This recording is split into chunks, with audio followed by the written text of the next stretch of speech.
जी, last lecture के अंदर हमने एक माइनर की तरफ से किए जाने वाले कॉन्ट्रैक्ट को कंसीडर किया था। हमने इस जनरल प्रिंसिपल को समझा था कि जहाँ पे कॉन्ट्रैक्ट के अंदर माइनर इन्वॉल्व होगा वहाँ पे सेक्शन 11 का इतलाक होगा, जो कहता है कि माइनर कॉन्ट्रैक्ट नहीं कर सकता। बेसिकली हमने उसकी एक्सेप्शन के ऊपर फोकस किया था कि हम बुनियादी तौर पे ये कहते हैं कि माइनर को किसी कॉन्ट्रैक्ट के तहत ओब्लिगेट ना किया जाए। अगर माइनर एक बेनिफिट लेता है उस कॉन्ट्रैक्ट से ओब्लिगेशन लिए बगैर, तो फिर हम समझते हैं कि ये एक वैलिड और इन्फोर्सबल कॉन्ट्रैक्ट है। अदरवाइज अगर हम उसको ओब्लिगेट करेंगे तो फिर वो कॉन्ट्रैक्ट वॉइड एब इनिशियो है। जहाँ पे हमने बेनिफिट की बात की थी, वहाँ पे आगे हम जब लेके गए थे प्रिंसिपल को जजमेंट्स के रोशनी में, तो हमें दो कैटेगरीज नजर आई थी उसकी वैलिडिटी की। एक कैटेगरी तो ये थी कि मैनिफेस्ट बेनिफिट है। मैनिफेस्ट का मतलब क्लियर है, कोई डाउट नहीं है।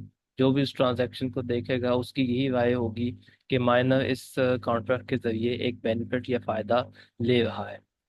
दूसरी सूरत हाल ये थी कि अनअवॉइडेबल नेसेसिटी है, जिसकी वजह से ये कॉन्ट्रैक्ट किया जा रहा है, जिसके अंदर माइनर को बाइंड किया हुआ है।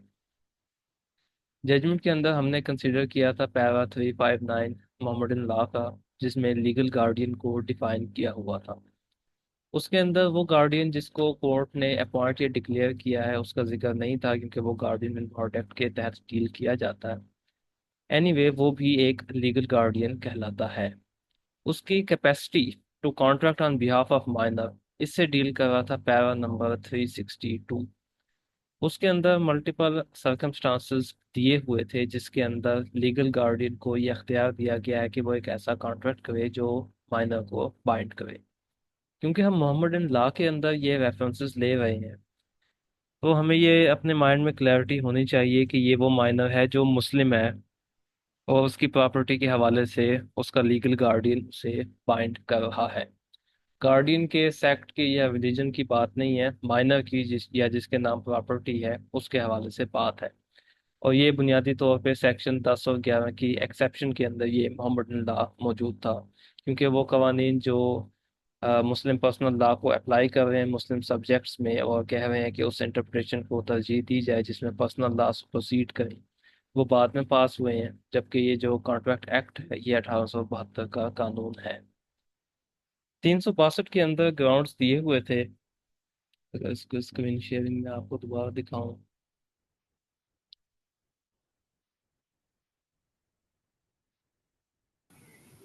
जी, ये 362 है उसका मोहम्मद लॉ का पैराग्राफ, जो इस जजमेंट के अंदर मौजूद था, जो हम कंसीडर कर रहे थे। इसके अंदर उसने बताया हुआ था कि जो सर्कमस्टांस थे वो सेवन थे। पहला ये सर्कमस्टांस था कि वो डबल वैल्यू की प्रॉपर्टी अटेन कर सकता है उस प्रॉपर्टी को बेचने के बाद, या प्रॉपर्टी को बेचने के अलावा कोई चारा नहीं है, नेसेसिटी इन्वॉल्व है, और बेचने का मकसद ये है कि माइनर को मेंटेन किया जाए। या फिर ये नेसेसिटी का ग्राउंड था तीसरा, कि डेब्ट्स मौजूद थे डिसीज्ड के और कोई और तरीका नहीं है कि उन्हें पे किया जाए। चार में वो ये कहता है कि लेगेसीज पे करनी है। लेगेसीज यानी जो दूसरे लीगल एयर्स हैं उनको शेयर देना है, और कोई तरीका नहीं है उनका उनका ड्यू शेयर देने का, सिवाय इसके कि ये प्रॉपर्टी जो माइनर के नाम है उसका उस हद तक पोर्शन सेल आउट करके उनको वो amount in the form of money दी जाए। पांचों ये कह रहा था कि नेसेसिटी के अंदर कि एक्सपेंसेस उस प्रॉपर्टी की इनकम को एक्सीड करते हैं। ऑर्डिनरी यानी हम समझते हैं कि प्रॉपर्टी से इनकम या बेनिफिट लिया जाए, लेकिन वो एक ऐसी प्रॉपर्टी है जो नुकसान या अपने एक्सपेंसेस ज़्यादा रखती है। छठा वो प्रॉपर्टी थी जो नुकसान में थी या वो डिके हो रही है, उसका बेनिफिट नहीं है, तो बेहतर है उसे जितनी जल्दी सेल आउट किया जाए ताकि मॉनेटरी टर्म्स में जो उसका बेनिफिट लिया जा सकता है वो लिया जाए। साथ में एक बड़ी इंटरेस्टिंग कंडीशन है और मोस्ट चैलेंजिंग भी है अगर उसे सस्टेन करना हो, वो ये है कि किसी और पर्सन के रॉन्गफुल पोजेशन में वो प्रॉपर्टी मौजूद है, और गार्डियन के पास बड़ी स्ट्रांग रीजन है कि वो फियर करे कि कोई तरीका कार नहीं है कि इस प्रॉपर्टी को रेस्टिट्यूशन की जाए या इसको वापस हासिल किया जाए। तो ऐसे में भी वो प्रॉपर्टी बेच देगा और जो खरीदार है वो खुद उसका कब्जा हासिल करे। कोमल अजीम साहिबा, आप अपना माइक ऑन करें और मुझे बताएं कि जो सेक्शन 362 के ग्राउंड्स थे, क्या इस इनके हवाले से क्लैरिटी आपके माइंड में है? Yes, sir.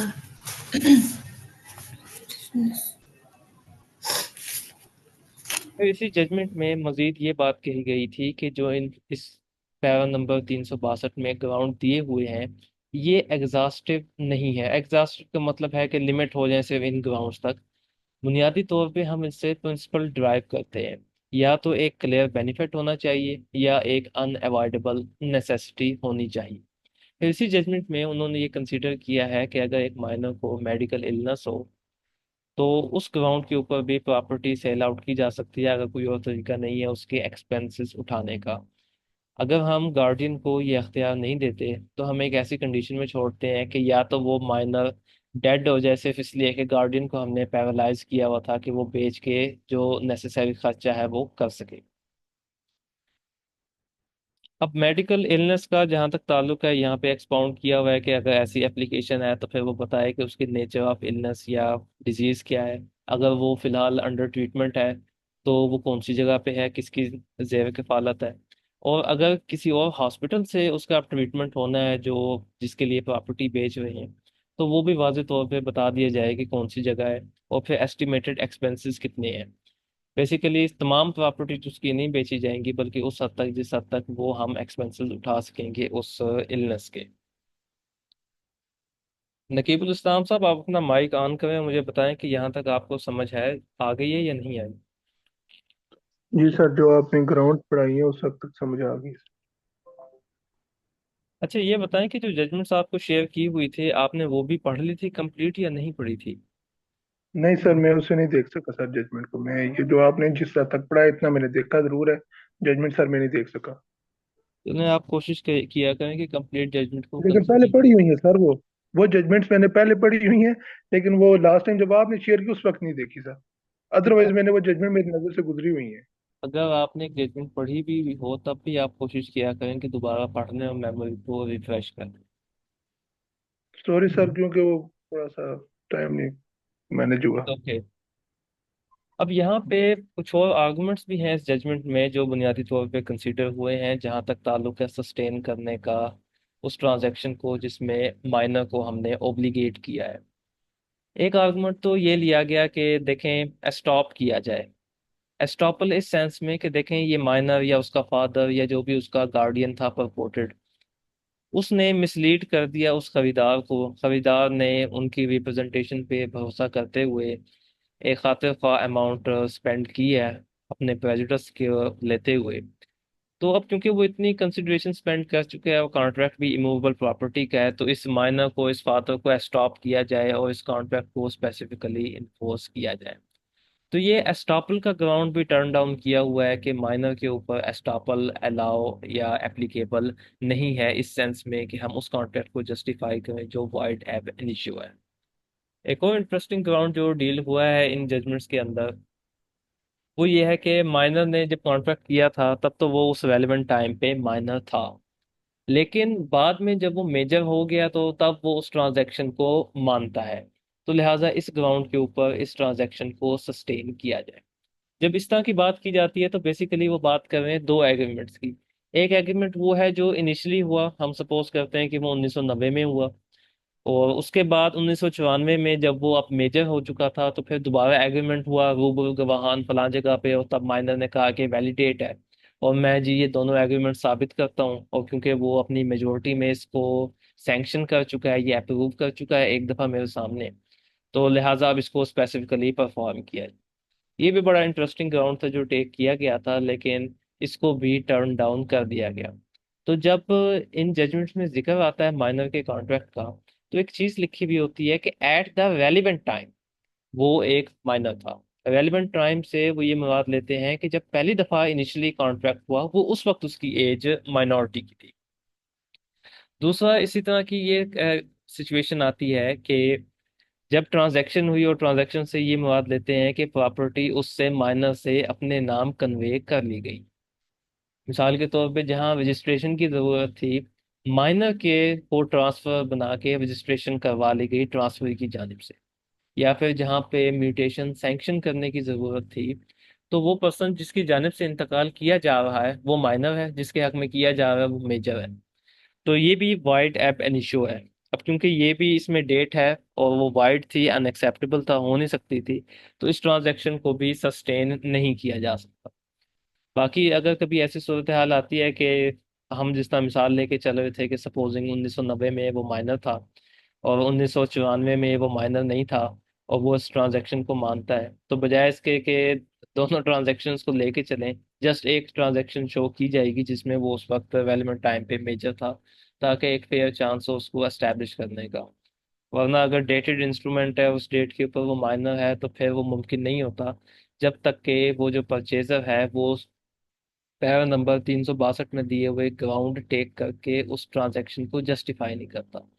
क्योंकि वो पर्सन जो ओब्लिगेट करना चाह रहा है, बर्डन उसी के ऊपर है कि वो पैरा नंबर 362 में दिए हुए ग्राउंड्स को अवेल करे।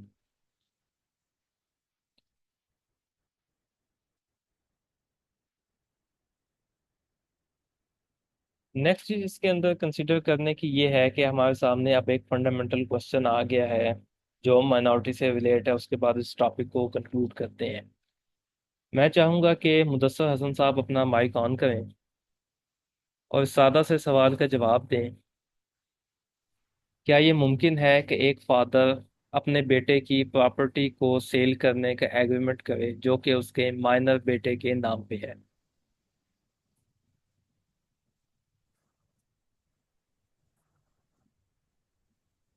Sir I think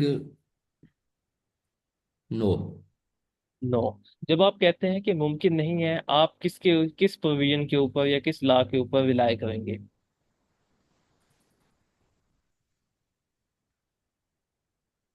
sir because वो तो गार्डियन है ना, अभी तो उससे वो कंसेंट नहीं दे सकता। दूसरी बात ये है कि जब वो मेजर होगा वो कंसेंट देगा। तो वो तो अभी एज अ गार्डियन ही उसको वो कर रहे हैं ना, चाहे उसके पेरेंट्स हैं। तो मैं थोड़ा रिपीट कर देता हूँ लेक्चर का जो क्रक्स है। बेसिकली हम कहते हैं कि सेक्शन 10 और 11 की वजह से कॉन्ट्रैक्ट एक्ट के माइनर कॉन्ट्रैक्ट नहीं कर सकता। एक्सेप्शन उसकी ये है कि जो 362 में ग्राउंड है, अगर इस फादर के पास वो ग्राउंड मौजूद है और उन ग्राउंड पे जस्टिफाई कर सकता है, तो फिर वो ओब्लिगेट करने की सेंस में बाइंड कर सकता है। अगर वो उसके बेनिफिट के लिए कॉन्ट्रैक्ट करके प्रॉपर्टी खरीदना चाहता है, हम तो यहाँ पे बात कर रहे थे बेचने की, अगर खरीदना चाहता है और ये बेनिफिट है, कंसिडरेशन के लिए भी हम माइनर को ओब्लिगेट नहीं कर रहे, तो फिर मुमकिन है कि वो उसके बिहाफ पे कॉन्ट्रैक्ट कर ले। अच्छा बताएं, अब आपको समझ आई है, क्लैरिटी हुई है? जी सर, परचेज कर सकते हैं लेकिन सेल नहीं कर सकता। जी, परचेज में भी मैं आपको कह रहा हूँ कि आप डिस्टिंक्शन रखें कि माइनर अगर ओब्लिगेट हो रहा है कंसिडरेशन के लिए, यानी ड्यूटी है उसकी कि कंसिडरेशन भी माइनर उठाए, तो इसका मतलब है कि उसके ब्रीच के नतीजे में वो कंपनसेशन या डैमेजेस पे करने के लिए लायबल हो सकता है। तो हम कंसिडरेशन की भी ओब्लिगेशन उसको दिए बगैर उसके बेनिफिट के लिए कर सकते हैं। जी सर, ऐसा ही है ना कि यानी कि उस पे कोई हम लायबिलिटी नहीं डाल सकते जब हम जी कॉन्टैक्ट करेंगे। तो उसमें लायबिलिटी बेसिकली हम उस पे नहीं डाल सकते, यानी कि अगर कोई भी लायबिलिटी आएगी माइनर पे, तो वो उस हद तक वो लायबल नहीं होगा। वो यानी कि जो प्रोविजन है वो हम उस पे वो नहीं करेंगे, यानी कि वो नहीं होगी, फुलफिल नहीं होगी। नहीं होगी। जब आप अपना जवाब देंगे, आप उसके अंदर जो रेलिवेंट सेक्शन है कॉन्ट्रैक्ट एक्ट की और जो मोहम्मद इन लॉ के रेलिवेंट पैराग्राफ है वो भी आप मेंशन करेंगे, चाहे आंसर शीट हो या इंटरव्यू हो। ठीक है। ठीक है सर। अच्छा, अब आप अपना माइक ऑफ करें। नाजिया मिर्जा साहिबा, आप अपना माइक ऑन करें। जी सर।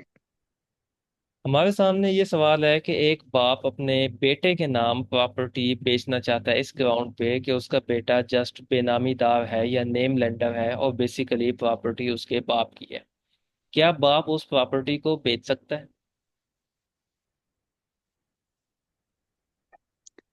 सर प्लीज रिपीट कर दें, आपकी आवाज कट गई थी। अच्छा, मैं रिपीट कर देता हूँ। हमारा सवाल ये था कि सर थोड़ा बाप। सिंपल लफाज में पूछे मुझसे, क्या पूछ रहे हैं? जी, क्या हुआ, आपको जी आवाज सर। नहीं आ रही? जी जी जी सर, आप बोल रहे हैं, आप आ रही है। मैं ये कह रहा था कि एक बाप अपने बेटे के नाम प्रॉपर्टी इस ग्राउंड पे सेल करना चाहता है कि बेसिकली प्रॉपर्टी बाप की थी, लेकिन बाप ने बेटे के नाम खरीदी हुई थी, उसे बेनामीदार बनाया हुआ था। क्या ये बाप खरीद के या बेच सकता है उस प्रॉपर्टी को?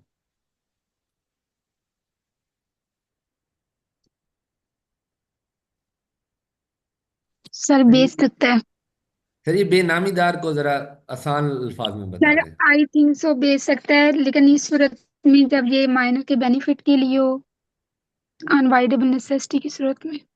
अब आपने बड़ी खूबसूरत बात की है। मुझे ये बताएं कि मैंने प्रपोजिशन में क्या ये कहा है कि वो बेटा माइनर है या मेजर है? की आवाज नहीं आ रही मुझे। देखें, मैंने आपसे ये सवाल पूछा है कि क्या मैंने अपनी प्रपोजिशन में आपको ये कहा है कि बेटा माइनर है या मेजर है?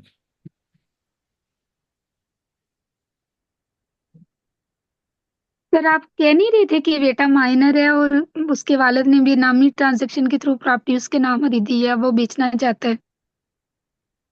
नहीं, मुझे ये नहीं। असल में ना आपकी आवाज कट रही है, ये समझ नहीं आ रही थी, मैंने खुद से ही वो एक क्वेश्चन प्रज्यूम किया।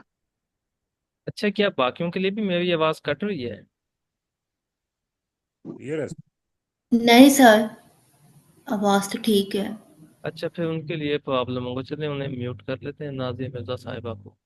अच्छा सर, वो बेनामीदार का बता दें, पूछ रहा था कि क्या मतलब होता है इसका। उर्दू में ना इतना वो नहीं आता, हमें ना पता चलता इन चीजों का।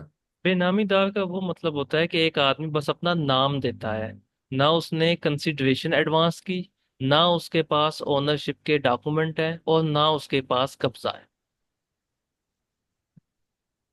सर ये सर मुझे आप मुझसे समझ। सवाल करें प्लीज, आपकी आवाज आ रही है, क्या आप मुझसे पूछ रहे थे, प्लीज पूछिए। अच्छा, अभी एक मिनट, उनका मुदस्सर हसन साहब का सवाल चल रहा था बेनामीदार के ऊपर। सर ये मुदस्सर थोड़ा हसन बता साहब, दें मुझे ये हाँ, बताएं कि अब आपको समझ आई है या नहीं आई? नहीं है सर। अच्छा, वैसे लास्ट लेक्चर्स में इसको थोड़ा सा डील किया था, मैं दोबारा रिपीट कर देता हूँ कि मेरा और आपका कॉन्ट्रैक्ट होता है, मैं आपकी प्रॉपर्टी खरीदना चाहता हूँ, ठीक है? ठीक है सर। मैंने आपसे वार्ता किया, आपने मुझे प्रपोजल दिया, मैंने प्रपोजल एक्सेप्ट किया, मैंने आपको कंसिडरेशन दी, ठीक है? जी जब आप प्रॉपर्टी ट्रांसफर करने की बात आती है, मैं कहता हूँ कि आप मेरे कजन के नाम ट्रांसफर करें। कंसिडरेशन आपके पास है, सारे पैसे आपके पास है, आपको क्या एतराज, आप मेरे कजन के नाम प्रॉपर्टी ट्रांसफर कर दोगे, ठीक जी है? सर। अब आप जाएंगे मेरे साथ और कब्जा मुझे देंगे। जो डॉक्यूमेंट आपने मेरे नाम बनाए हैं टाइटल के, वो डॉक्यूमेंट आप मुझे देंगे, ठीक है? ठीक है। अब यहाँ पे मैं असल मालिक हूँ, लेकिन मेरा कजन जिसने बस नाम दिया और कुछ नहीं दिया, ये बेनामीदार है। नहीं सर, इसमें कैसे हमें पता चलता है कि बेनामीदार, क्योंकि अब जब हम ट्रांसफर उसे कर रहे हैं मतलब ये कि अच्छा नाम चलें, तो उसी को ही आपका दे रहे हैं प्रॉपर्टी आपका का। सवाल ये है कि बेनामीदार। मैं आपसे सादा सवाल करता हूँ, ट्रांजैक्शन आपकी और मेरे दरमियान हुई, बिल्कुल सर। तो यानी जो बातें तय हुई उसका तो आपको और मुझे पता होगा। बिल्कुल सर, ऐसा ही है। यानी जो गवाह भी मैंने रखे होंगे उसने तो नहीं रखे होंगे, कजन ने, वो तो इधर था ही नहीं। बिल्कुल। तो बेसिकली अगर मैं साबित करना चाहता हूँ कि वो मेरे नाम पे प्रॉपर्टी रखने वाला बंदा एक बेनामीदार है, तो बर्डन ऑफ प्रूफ मेरे ऊपर है। मैंने अपनी ट्रांजैक्शन एस्टेब्लिश करनी है जिसके तहत मैंने आपसे वो प्रॉपर्टी एक्वायर की। बिल्कुल सर। हाँ, जो क्वेश्चन था वो इस हवाले से था कि एक फादर ये कहता है कि मैंने बेटे के नाम ली थी। मैंने अपनी प्रपोजिशन में मेंशन नहीं किया कि बेटा माइनर है या मेजर है। बिल्कुल सर। सवाल मेरा ये था कि बाप बीइंग अ रियल ओनर, या वो क्लेम करता है कि मैं असल ओनर हूँ और बेटे के नाम जायदाद को बेचना चाहता है। प्रपोजिशन में नहीं बिल्कुल लिखा हुआ कि बेटा माइनर है या मेजर है। तो क्या बाप इस क्लेम पे कि बेटा बेनामीदार था वो प्रॉपर्टी बेच सकता है? Sir, it does not matter कि वो जो है ना मेजर है या माइनर है, क्योंकि जो रियल ऑनर है वो तो बाप है ना। ठीक है, ये आपका जवाब है। आप अपने आप को अब म्यूट कर लें। नाजिया मिर्जा साहिबा, आपने डिस्कशन सुन ली और मैं उम्मीद करता हूँ कि इस दफ़ा ऑडियो भी क्लियर होगी। अगर आपके पास ऑडियो क्लियर है तो आप भी जवाब दे लें जो आप देना चाहें। सर मेरे हाल में सेल कर सकता है वो। आपके मुताबिक कर सकता है। अब देखें, अब इसका जी जवाब सर। मैं दे लेता हूँ। अगर तो वो बेटा साथ आ जाता है और वो मेजर है, तो प्रॉपर्टी ट्रांसफर हो जाएगी, नो इशू। अगर वो बेटा माइनर है, अब इशू है, क्योंकि माइनर ट्रांसफर इफेक्ट नहीं कर सकता। अगर वो बाप, सर अगर बेटा माइनर है तो फिर क्या कह रहे थे आप? बेटा माइनर है तो फिर कोर्ट से इजाजत लेनी पड़ेगी? कोर्ट वाली बात तो बात की है, पहली बात आप ये ध्यान में रखें कि बेटा उसका ट्रांसफर नहीं बन सकता क्योंकि वो माइनर है।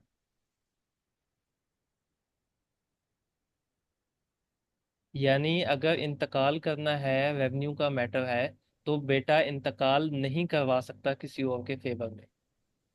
अगर रजिस्ट्रेशन का मामला है तो वो ट्रांसफर के तौर पे किसी और के नाम जायदाद नहीं कर सकता क्योंकि वो एज ऑफ माइनॉरिटी रखता है। यहाँ तक ठीक है, समझ आ गई है? सर। पहले ये बताएं कि यहाँ तक समझ आ गई है? जी सर। जी। अब अगर एक बाप ये क्लेम करता है कि मेरा बेटा बेनामीदार है, तो सबसे पहले उसने डेक्लेरेशन सूट में इस चीज को एस्टेब्लिश करना है। अदरवाइज हम ये समझेंगे कि जिसके नाम प्रॉपर्टी है वो प्रॉपर्टी उसी की है।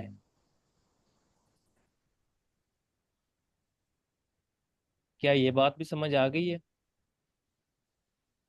जी सर। मुझे नहीं है सर। हाँ जी, आप सवाल करें, क्या बात समझ नहीं आई?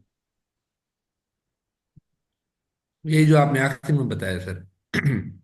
अच्छा चले, मैं रिपीट कर देता हूँ। हम बुनियादी तौर पे ये समझते हैं कि जिस बंदे के नाम प्रॉपर्टी है, प्रॉपर्टी उसी की है। यानी कि बिल्कुल। मैंने कजन के नाम ले ली, बुनियादी तौर पे हम समझेंगे कि प्रॉपर्टी कजन की है। अगर मैं चाहता हूं कि लोग समझे कि प्रॉपर्टी मेरी है, तो मुझे अपनी उस ट्रांजैक्शन को, जिसे मैं एलेज करता हूं कि जिसके तहत मैंने वो प्रॉपर्टी एक्वायर की आपसे, मैंने वो ट्रांजैक्शन साबित करनी है। और ये साबित बिल्कुल। करने के लिए हमारे पास एक ही दावा है जिसे सूट फॉर डिक्लेरेशन कहेंगे स्पेसिफिक रिलीफ एक्ट के तहत। ठीक हो गया। जी, तो सर। अगर तो मेजर था वो करना चाहता है, ठीक है। अगर मेजर था वो नहीं मानता, अब पहले मैं डिक्लेरेशन सूट करूंगा, उसके बाद अपने आप को ओनर एस्टेब्लिश करूंगा, फिर अपनी ट्रांजैक्शन कंप्लीट करूंगा। अगर वो बिल्कुल सर, मैं माइनर भी था, यही। अगर वो मैं भी। माइनर था, बात सुन लें, अगर ठीक है। वो माइनर था, अब भी मुझे डेक्लेरेशन सूट करना होगा उसे एस्टेब्लिश करने के लिए कि वो बेनामी दार है। लेकिन बेनामी ट्रांजैक्शन की एक एक्सेप्शन है कि वाइफ या चिल्ड्रन के नाम पे उनके बेनिफिट के लिए भी प्रॉपर्टी ली जा सकती है। अगर उसके बेनिफिट के लिए है या उसके बेनिफिट के लिए ले ली गई है, तो प्रॉपर्टी उस वाइफ में या उस चाइल्ड में परमानेंटली वेस्ट कर जाएगी। उस वाइफ और चाइल्ड को फिर बेनामीदार नहीं एस्टैब्लिश किया जा सकता, क्योंकि हर वो प्रॉपर्टी जो बेटे के नाम या बीवी के नाम दी जाती है, बेनामी प्रॉपर्टी नहीं होती।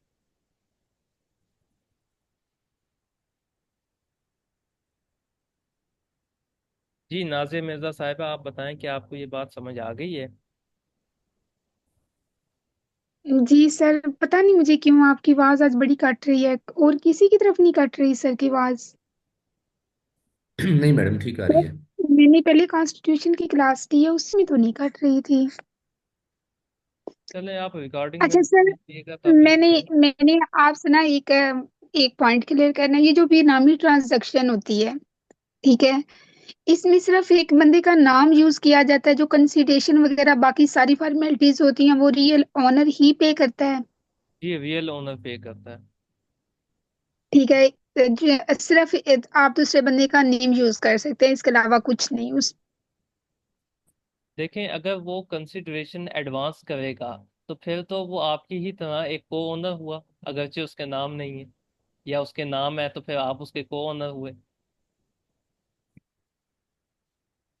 जी सर। क्योंकि अगर लेटर सपोज के एक प्रॉपर्टी 100 लाख रुपए की है, और एक बंदा 50 लाख देता है, दूसरा बंदा भी 50 लाख देता है, यहाँ तो वो इक्वल शेयर कंट्रीब्यूट कर रहे हैं। जिस हद तक उन्होंने शेयर कंट्रीब्यूट किया, उस हद तक तो उन्होंने मिल्कियत हासिल की।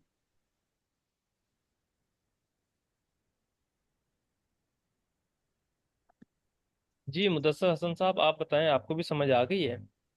जी सर, मैं आपसे ये पूछना चाह रहा था कि जो आप क्वेश्चन कर रहे थे कि माइनर और मेजर वाला, जी ठीक है। तो अगर वो प्रूव कर देता है कि वाकया ही मैंने जो है ना यानी कि मेरा कोई और मकसद नहीं था, मैंने सिर्फ नाम देने के लिए ही बच्चे अपने बेटे के नाम की थी। और सूट फॉर डिक्लेरेशन भी उसमें ना वो ये हो जाता है, मतलब ये कि उसे रियल ऑनर्ड वो कर लिया जाता है, मतलब मान लिया जाता है कोर्ट की तरफ से, तब तो वो कर सकते हैं ना।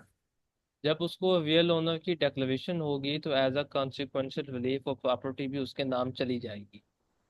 बिल्कुल सर। फिर ऐसे में हमारा वो सवाल रहेगा नहीं कि वो किसी और की प्रॉपर्टी को ट्रांसफर करना चाहता है। जी, इस टॉपिक तक आपको क्लैरिटी हासिल हो गई है? सर जी, मेरा इस पर एक सवाल है। जी करें सवाल। सर जी, आपने कहा कि जो बेनामी होती है वो वाइफ और बच्चे के नाम पर यानी माइनर के नाम पर नहीं होती, ये बेटे के नाम पर नहीं होती, तो इस पर कोई जजमेंट है या वैसे कोई असूल है ये?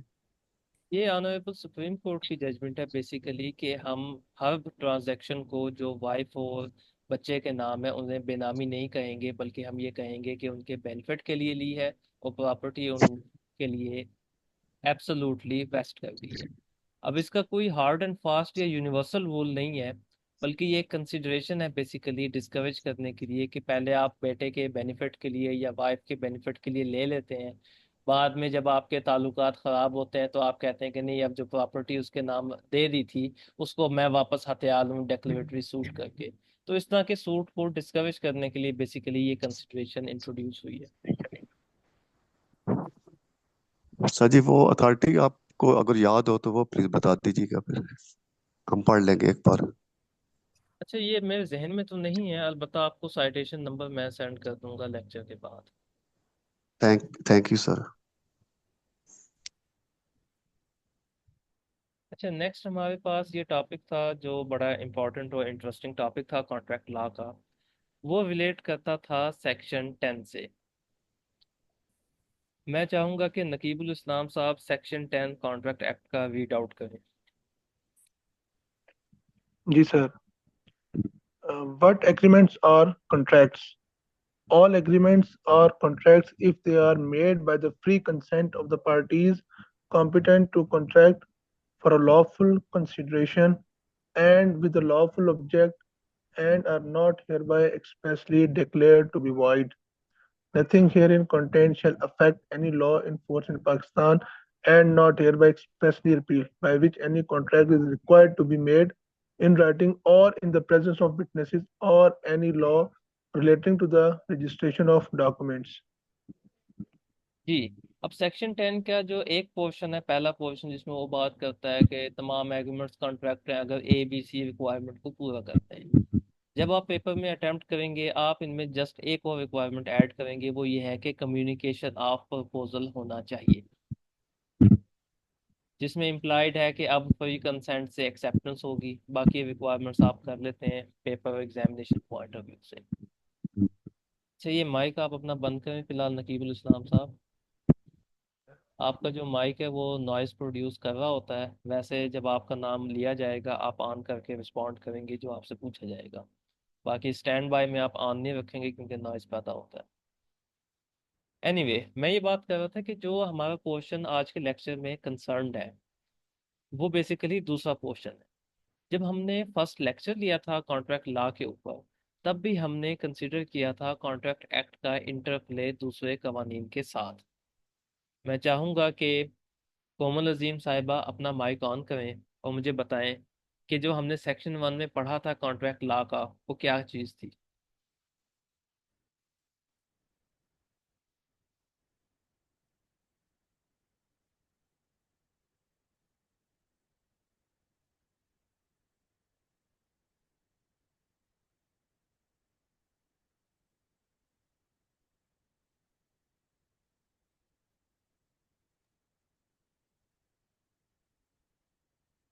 अच्छा नकीबुल इस्लाम साहब, आप ही बता दें सेक्शन 1 में हमने क्या चीज़ कंसीडर की थी। सर कौन से सेक्शन में? सॉरी सेक्शन 1, पहला सेक्शन, पहला लेक्चर था। सर, उसमें बेसिक्स हमने कॉन्ट्रैक्ट एक्ट के बारे में सर देखा था। सेक्शन 1 के बारे में जो डेफिनेशंस वगैरह और इसमें जो है वो एक्ट के बारे में सर देखा था, जिसमें उसके शॉर्ट टाइटल वगैरह जो डिस्कस हुए थे, उसके कमेंसमेंट के बारे में। जी, कमेंसमेंट और शॉर्ट टाइटल तो हमने डिस्कस किया ही नहीं था। बेसिकली हमने जो हेडिंग है एक इनैक्टमेंट रिपील वाली, फर्स्ट लेक्चर उस की बात हेडिंग कर को रहे हमने कंसीडर किया था। तो फर्स्ट लेक्चर या फर्स्ट सेक्शन? फर्स्ट लेक्चर में ही फर्स्ट सेक्शन डिस्कस हुआ था। सर अभी मेरे जहन में नहीं है। इसलिए आपको म्यूट सर कर। ये आप इनेक्टमेंट रिपील्ड का पूछ रहे हैं? जी, सेक्शन 1 में जो हेडिंग दी हुई है इनैक्टमेंट रिपील्ड, और उसके बाद 2-3 लाइनें लिखी हुई हैं, क्या आपको याद है उसमें जी क्या जी डिस्कशन हुई थी? जी सर याद है। जी, बहुत अच्छे। आप बताएं हमें क्या याद है आपको। सर आई इसमें ये बताया हुआ था उन्होंने कि जो कंट्रैक्ट एक्ट है ना, वो किसी भी स्टैचू एक्ट या रेगुलेशंस के प्रोविजन को रिपील नहीं करता जब तक कंट्रैक्ट एक्ट एक्सप्रेसली तौर पर उसको, यानी अगर कंट्रैक्ट एक्ट में लिखा हुआ है ना कि this provision is repealed by this act, तो देन वो रिपील्ड है, अदरवाइज वो रिपील्ड नहीं है। अदरवाइज कंट्रैक्ट एक्ट उसको अफेक्ट नहीं कर रहा। और दूसरी बात ये थी कि कोई भी यूजर्स या कस्टम ऑफ ट्रेड जो है ना, उसको भी कंट्रैक्ट एक्ट इफेक्ट नहीं करता जब तक वो कंट्रैक्ट एक्ट के प्रोविजन से कंट्राडिक्ट ना करे। बहुत खूब, यानी आपने लेक्चर 1 को सही कंसीडर किया है। अब आप अपना माइक ऑफ करें। मैं चाहूंगा कि नकीबुल इस्लाम साहब अपना माइक ऑन करें। सर अब तो नॉइज नहीं आ रही। नकीबुल इस्लाम साहब, आपसे मेरा क्वेश्चन ये है कि जब हम सेक्शन 25 को देखते हैं, क्या वहाँ गिफ्ट के लिए 25 राइटिंग में और रजिस्टर होना कंडीशन है या नहीं है? Section 25 sir. जी, 25 कॉन्ट्रैक्ट एक्ट का। जी सर काइंडली क्वेश्चन रिपीट कीजिएगा काइंडली। जब हम सेक्शन 25 को देखते हैं कॉन्ट्रैक्ट लॉ का, क्या वो कहता जी है सर। कि जो गिफ्ट है वो राइटिंग में होना चाहिए और रजिस्टर होना चाहिए? सर नहीं सर। यार कैसी बातें कर रहे नहीं हैं। सर। सेक्शन 25 निकालें, इसको पढ़ें, ये जो पहला क्लाज है इसका। Any agreement made without consideration is sorry, one, it is expressed in writing and registered under the law for the time being in force for the registration of documents and is made on account of natural love and affection between parties standing in a near relation to each other or unless. अच्छा, जी sir. बाकी बाकी section को रहने दें। मुझे ये बताएं कि ये जी सर। सेक्शन 25 गिफ्ट की बात कर रहा है? हाँ सरकार तो गिफ्ट की बात ही रहा है। गिफ्ट की बात कर रहा है, फिर वो कहता है कि गिफ्ट राइटिंग में हो और रजिस्टर हो। लेकिन जब भी हम गिफ्ट की बात करते हैं, हम तो बात करते हैं ओरल गिफ्ट की और नॉन रजिस्टर्ड गिफ्ट की। Why is that? सर चूंकि इस्लामिक लॉ में तो ओरल भी तो हो जाता है शायद इसलिए। इस्लामिक लॉ को किसने बुलाया है? अभी हमने सेक्शन 1 देखा है, वो तो कहता है कि अगर कोई कस्टम है, कोई यूजेज है, कोई स्टैचू है, कोई रेगुलेशन है, अगर वो इनकंसिस्टेंट है कॉन्ट्रैक्ट एक्ट से, तो उस हद तक वो उसको रिपील समझो। अभी हमने उसको देखा है सेक्शन 1 को। ये क्या बात हुई? जी सर। सर ये इनकंसिस्टेंट तो ऐसा नहीं है, लेकिन ये एक फर्दर उसकी एक कंडीशन लगा रहा है कि अगर अगर it is expressed in writing कि वो इन राइटिंग होना चाहिए। लेकिन सर ये इस तरह से तो मैंडेटरी भी तो नहीं कर रहा कि वो लाजमी ही जो है वो इन राइटिंग हो। अब उसने राइटिंग कह दिया और रजिस्टर भी कह दिया। इससे बढ़ के वाज़ेह अल्फाज में सेक्शन 25 तो कुछ भी नहीं कह रहा था। लेकिन हमारे सर आसपास सारे ओरल गिफ्ट होते हैं, कोई नहीं बात करता कि रजिस्ट्रेशन चाहिए जब तक कि प्रॉपर्टी अर्बन ना हो। Why is that? सर आज नहीं माइंड चल रहा। अच्छा, चलें, हमारे पास दूसरे भी जवान मौजूद हैं। तो सफर अब्बास साहब, आप सॉरी। अपना माइक ऑन करें और इस बात का जवाब दें। सॉरी सर, मुझे इसका नहीं कन्फर्म। अच्छा, लेकिन आप ये तो कंफर्म कर सकते हैं ना कि जब हम ओरल गिफ्ट की बात करते हैं, उसकी बगैर जी जी। रजिस्ट्रेशन के भी हम उसे वैलिड कह रहे होते हैं। जी कह रहे होते हैं। हम कहते हैं कि डेक्लरेशन हो, एक्सेप्टेंस हो, डिलीवरी ऑफ पोजेशन हो, एंड दैट इज ऑल। जी जी। और ये चीज इनकंसिस्टेंट है उस चीज से जो सेक्शन 25 कॉन्ट्रैक्ट एक्ट में दी हुई है। जी बिल्कुल सर। लेकिन सेक्शन 1 ये कहता है कि जो इनकंसिस्टेंट चीजें हैं वो तो दुरुस्त होनी चाहिए। ऐसा है। जी सर। जी। तो मैं बेसिकली आपको रियलाइज करवाना चाह रहा हूँ कि जो हम नेक्स्ट टॉपिक पढ़ रहे हैं कॉन्ट्रैक्ट लॉ का सेक्शन 10, ये बेसिकली इस हद तक इम्पोर्टेंट है कि हमारी एवरीडे ट्रांजैक्शंस को, हमारी एवरीडे लीगल एक्शन को डील करता है। और इसके ऊपर जी। एक्सटेंसिवली ऑनरेबल सुपीरियर कोर्ट्स ने भी अपनी जजमेंट्स दी हैं। एनी हाउ, हमने सेक्शन 1 में ये कंसीडर, आप अपने आप को म्यूट कर लें सवाबाद साहब। अब हमने सेक्शन 1 में ये बात की है कि दूसरे लॉज भी मौजूद हैं, दूसरे स्टैचू भी मौजूद हैं, दूसरी रेगुलेशंस भी मौजूद हैं। For the sake of convenience हम अपने लेक्चर को एक पर्टिकुलर ट्रांजैक्शन तक महदूद करेंगे, और वो ट्रांजैक्शन हमारे लिए डील करेगी इमूवेबल प्रॉपर्टी से। और ये हम या तो गिफ्ट करेंगे या फिर हम इसे परचेज करेंगे। दोबारा सुन लें, हम गैर मनकूला जायदाद को कंसीडर करेंगे, चाहे हम सेल की शक्ल में करें या फिर हम इसे गिफ्ट की शक्ल में करें। बाकी चीज़ों को हम कंसीडर नहीं करेंगे और इस हद तक अपनी क्लैरिटी लाएंगे, फिर हम उसको इजीली बाकी चीज़ों पे अप्लाई कर सकते हैं। अब सेक्शन 1 ने बात की कि हमारे पास अदर लॉज भी मौजूद हैं। अदर लॉज में सबसे पहला हमारे पास कानून है ट्रांसफर ऑफ प्रॉपर्टी एक्ट 1882। दूसरा हमारे पास कानून है रजिस्ट्रेशन एक्ट 1908। तीसरा हमारे पास कानून है रेवेन्यू एक्ट 1967 का।